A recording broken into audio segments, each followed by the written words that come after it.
Hello বন্ধুরা, আবার একটি নতুন ভিডিও নিয়ে তোমাদের কাছে চলে আসলাম। তো এখন আমি আছি শ্বশুর বাড়িতে, বাবার বাড়ি থেকে চলে এসেছি। তো সকালবেলা উঠে ঠাকুরকে সেবা টেবা দিয়ে আমি বানিয়েছি চা সকলের জন্য।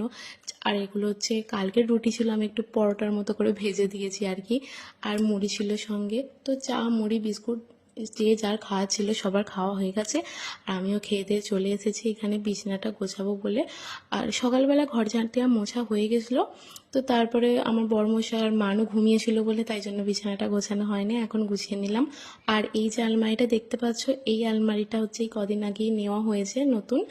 এটাকে গোছাবো, একধারে গোছাবো, এখন রাখা আছে, সব কিছু গোছানো হয়নি। আর এখানে আমি ছাদে চলে এসেছি হচ্ছে জামা কাপড় শুকনো করতে দেবো বলে। তো যা রোদ বেরিয়েছিল আমি তো চলে এসেছি নিচে, এসে দেখি বড়মশাই সবজি কুটছে। আর চলো আমিও একটুখানি বসেছিলাম এসে, কারণ প্রচুর গরম হচ্ছিল, অনেক রোদ বেরিয়েছিল। তারপর আমি রান্নাটা চাপিয়ে দিয়েছিলাম। রান্নাতে আজকে করেছিলাম আলু, পটল, বরবটি, গাজর দিয়ে ঝোল আর মাছের ঝাল। আজকে ভিডিওটা তোমাদের কেমন লাগলো অবশ্যই আমাকে কমেন্ট করে জানিও। টাটা।